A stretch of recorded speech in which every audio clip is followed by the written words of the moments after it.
Hello everyone, this is Mr. Cole. This video is just going to help you go through the homework for tonight for November 7th, Monday.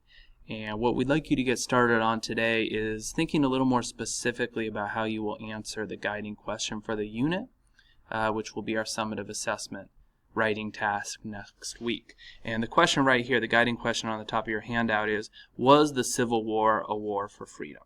And so what I'd like you to do for this homework assignment is to begin on both sides, putting down some reasons and hopefully some evidence about why it was or could have been considered a war for freedom.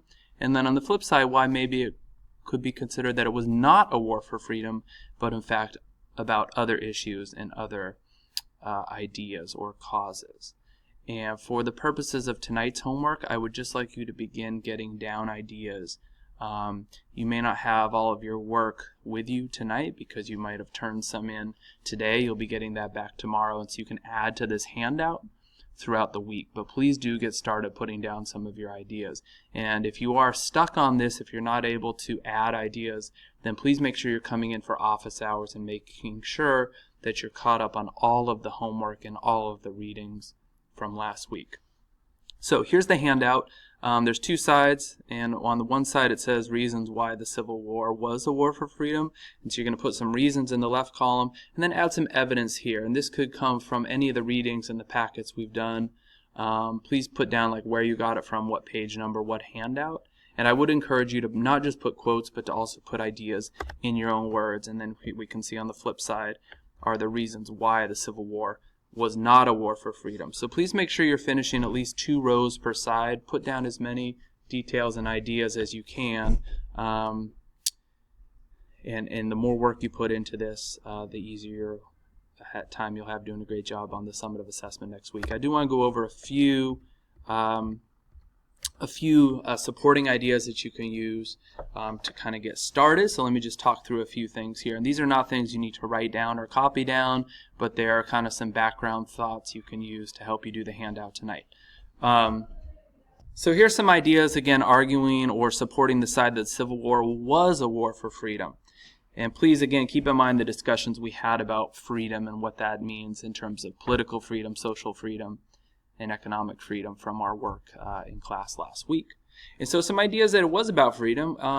First of all, the slaves took action to make themselves free. Before the war started, there were at least 4 million enslaved people in the South who lacked freedom and rights.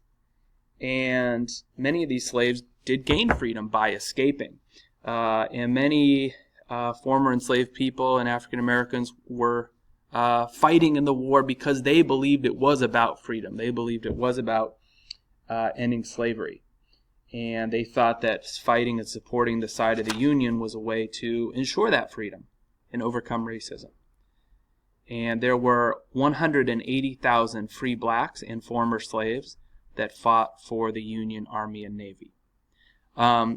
Another aspect was that the end of slavery meant that Americans would have free soil and free labor. That many Northerners didn't necessarily care about slavery in the South, whether they had it or not, but they did want to ensure that the new states and territories in the West would be about, would be free areas, free land, free territories, meaning there would not be slavery. So in that sense, there was an aspect of freedom that white Northerners were supporting, even if they didn't care too much one way or the other about slavery, specifically in the southern states.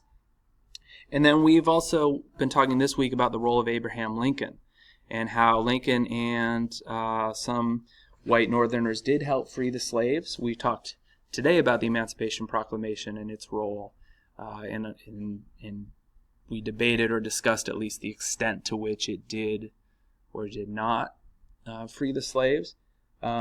Lincoln did not begin the war making it about ending slavery. For him, it was about keeping the Union together. But he did issue the Emancipation Proclamation, and later he did say that slavery was a main reason for fighting the war, meaning wanting to end slavery was a main reason. And the events of the war did lead the Northerners, and Abraham Lincoln specifically, to issue the Emancipation Proclamation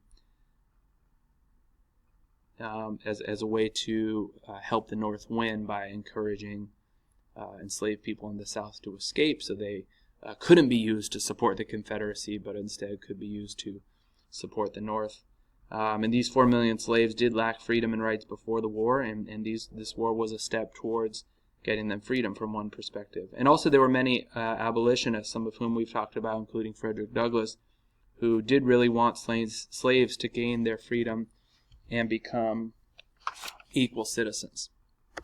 Now, on the other hand, let me just back up a second. Here's a little more summary of some of those things I was just talking through in terms of Lincoln's role in the abolitionists there in the North. These were some of the items I was just talking about. There you have some bullet points there to support what I was just discussing, so feel free to pause the video and read through that, similar to what I was just talking through. Now, on the other hand, the idea that it was not about freedom.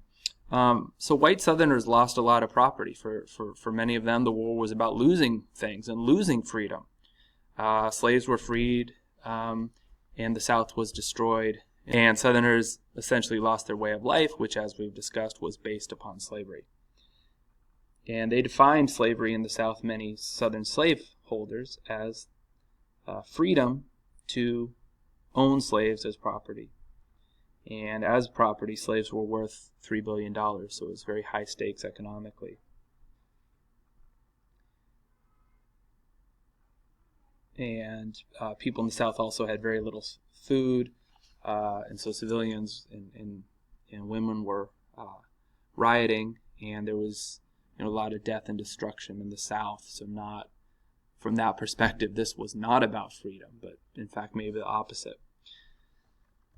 And adding on to that, many people died in the war. 600,000 Americans died in the Civil War. So certainly for them, it was not just about freedom. 2/3 of those died of diseases, so there was a lot of spread of diseases at this time that led to a lot of death.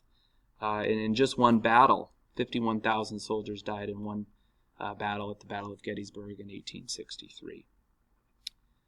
And finally, Lincoln and most Northerners did not begin the war to free the slaves. For them, it was not about the freedom of these 4 million enslaved people. Instead, they were fighting to preserve the Union, meaning to keep the country together, and in fact to fight against the rebel South, which was the Confederacy.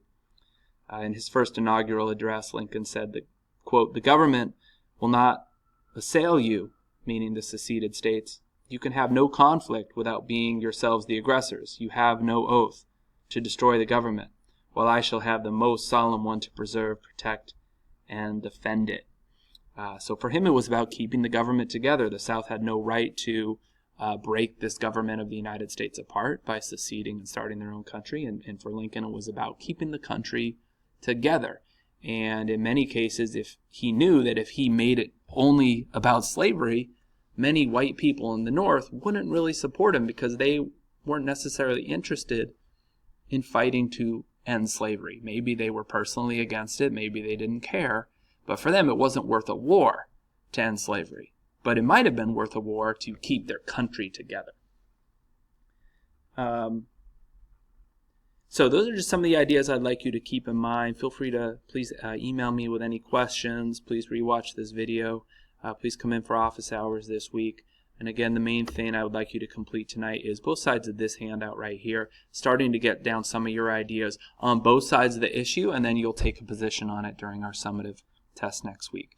Thank you so much for watching. As always, please email me, come before or after school with any questions, and I'd be happy to discuss this further with you. Thanks, everybody.